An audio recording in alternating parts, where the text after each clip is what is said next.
You have been watching something your entire life without questioning it. Every World Cup, every Champions League final, every Sunday morning game on a muddy pitch. Billions of people kicking, heading, saving, and celebrating with the same object. An object so familiar that nobody stops to ask whether it is actually what it appears to be. The ball looks round. It feels round. The word sphere appears in every technical specification FIFA has ever published for it, but the football used in the 2026 World Cup, the one being kicked right now in stadiums across the United States, Mexico, and Canada, is not a perfect sphere. It has never been one. And the reason it can never be one is not a manufacturing limitation or a cost-cutting decision. It is mathematics. Pure, unavoidable geometry that makes a perfectly round football not just difficult to produce, but actively dangerous to play with. And the one time someone came close to solving that problem, it nearly broke the game. To understand why a football cannot be perfectly round, you need to understand what a football actually is. A football is not a single piece of material stretched into a sphere. It is a collection of flat panels, pieces of synthetic leather cut into specific shapes and joined at their edges, that are forced into a roughly spherical form by the pressure of the air bladder inside. The problem is geometric, and it is fundamental. You cannot cover a sphere with flat panels without distortion. It is mathematically impossible in the same way it is impossible to flatten a map of the Earth without stretching or tearing some part of it. The Earth's surface is curved in 3 dimensions. A flat piece of paper is not. Something has to give. The classic football design, the one you grew up drawing as a child, the black and white ball with hexagons and pentagons, was the best known solution to this problem for decades. It is based on a shape called a truncated icosahedron. 20 hexagonal panels and 12 pentagonal panels, 32 pieces in total, sewn together at their edges. When the bladder inflates, the panels bow outward and the ball approximates a sphere. Approximates, not becomes. Every seam is a place where the ball deviates from perfect roundness. Every junction between panels is a slight ridge, a microscopic deviation from the ideal curve. The ball is close to spherical. It is not spherical. And for most of football's history, that was not considered a problem worth solving. The ball flew predictably. Players knew how it behaved. Goalkeepers could read its trajectory. Then engineers decided to get closer to perfect, and everything went wrong. In 2010, Adidas unveiled the Jabulani, the official match ball of the World Cup in South Africa. It was, by every measurable standard, the roundest football ever used in a professional tournament. The panel count had been reduced from 32 to just 8, with each panel thermally bonded rather than stitched. The seams were narrower, smoother, and fewer. Wind tunnel testing showed stable, predictable aerodynamics. Adidas called it the most accurate and stable ball ever made. The players called it a disaster.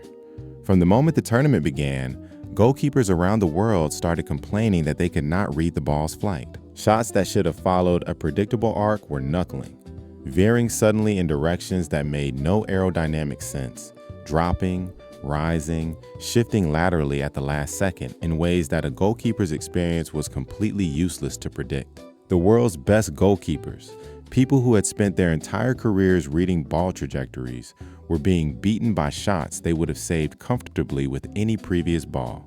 Iker Casillas, Gianluigi Buffon, Manuel Neuer. All of them publicly criticized the Jabulani during the tournament.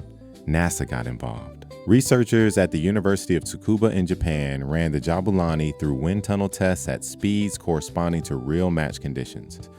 What they found explained everything. A perfectly smooth sphere, or one close to it, behaves erratically in flight at the speeds a football travels. The airflow around the surface separates unpredictably, creating turbulence that shifts without warning. The ball does not follow a stable arc. It wanders. It knuckles. It lies. The seams on a traditional football, the ridges that deviate from perfect roundness, are not a flaw. They are a feature. They trip the airflow. They force the turbulence to separate at predictable points on the surface, giving the ball a consistent, readable flight path. The imperfection is what makes the ball behave. The Jabulani was too round, and being too round made it unpredictable in a way that less round balls never were. Here is the number that makes this concrete. The difference in roundness between the Jabulani and a traditional 32-panel football, when measured with a precision scanner accurate to a dozen microns, is less than 1 millimeter at any point on the surface. Less than 1 millimeter. A fraction of the width of a human hair. That microscopic difference in surface geometry was enough to make the world's best goalkeepers unable to save shots they had been saving their entire careers. Adidas fixed it for the 2014 World Cup in Brazil. The Brazuca had 6 panels instead of 8, with deeper, more structured seams that reintroduced controlled surface irregularity. The knuckling disappeared. Goalkeepers stopped complaining. The ball behaved the way footballs are supposed to behave, because it was, by design, less perfectly round than its predecessor. The ball currently being used in this World Cup, the Trionda, takes that lesson further. 4 panels, but with intentionally deep grooves and embossed textures engineered to create predictable, even drag across the entire surface. Adidas spent 3.5 years designing it. The entire goal was not to make the ball rounder, but to make its imperfections work in a controlled, consistent way.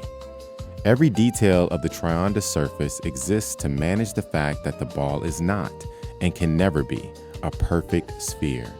The history of the football shape is a history of the same problem being rediscovered in every generation. Before the 20th century, footballs were made from inflated animal bladders enclosed in hand-stitched leather panels. The bladders were not symmetrical. The leather stretched unevenly under inflation. The resulting balls were visibly irregular, not just imperfect spheres, but objects that wobbled and bounced unpredictably in ways that players simply learned to accommodate.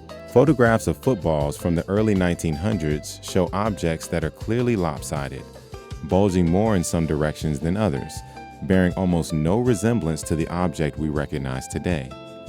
The game was designed around a ball that nobody expected to behave consistently because no consistent ball existed. Wet weather made it worse. Leather absorbs water. A ball that started a match weighing 410 grams, within FIFA specifications, could weigh over 450 grams by the second half after absorbing rain.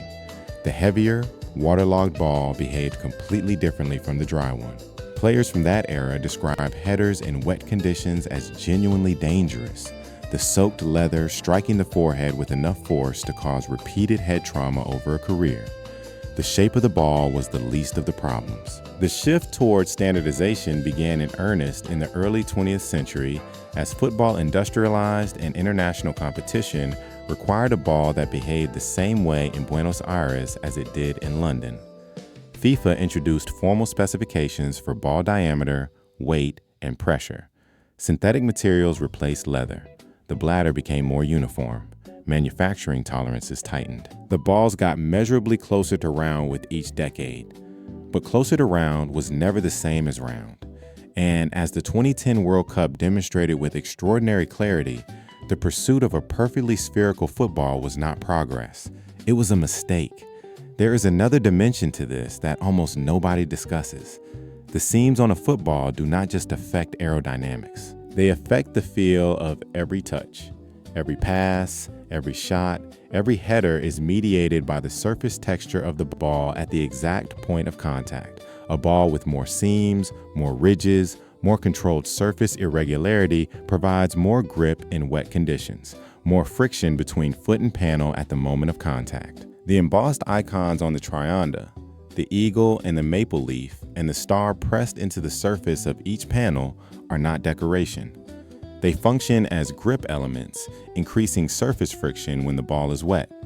A perfectly smooth sphere would be not just aerodynamically unstable, but physically harder to control in rain. The imperfection works in every direction. The truncated icosahedron, the shape underlying the classic 32-panel design, has a name in organic chemistry. It is the same structure as a carbon-60 molecule, a buckyball, named after the architect Buckminster Fuller, whose geodesic dome designs use the same geometric principle. The classic football is, geometrically, the same shape as one of the most stable molecular structures in organic chemistry. Not by accident, by the same mathematical logic that says this shape is the most efficient way to approximate a sphere with flat surfaces. there's one final detail that ties all of this together. The ball being used in this World Cup has a sensor embedded inside it, a 500 Hz inertial measurement unit that tracks the ball's rotation, position, and every touch in real time and sends that data to the VAR system. The sensor required a counterweight in each of the other panels to ensure the ball's balance was not affected by having a heavier component on one side. The engineers spent months calibrating the weight distribution to ensure the imperfect sphere with an embedded electronic component inside, it would still fly as predictably as the physics of its surface design intended. Every panel, every groove, every embossed icon, and now every gram of counterweight. All of it exists in service of making a ball that cannot be round behave as though it almost is. The ball that every child draws as a perfect circle. The ball that billions of people have been watching curve into nets and fly past goalkeepers for 100 years. The ball that right now is being struck by the best footballers on the planet in the biggest tournament in the world. It is not round. And the imperfection is the point. First, it was an inflated animal bladder inside hand-stitched leather, irregular and unpredictable, accepted because nothing better existed. Then it was 32 mathematically precise panels approximating a sphere with controlled, functional imperfection. Today, it is a 4-panel design with deep grooves, embossed national symbols, and an electronic sensor inside, engineered to be just imperfect enough to fly straight. If this video changed the way you see the most familiar object in the world's most popular sport, subscribe. On this channel, the things everyone assumes they understand always turn out to be more interesting than anyone expected. And the next video is going to show you exactly that.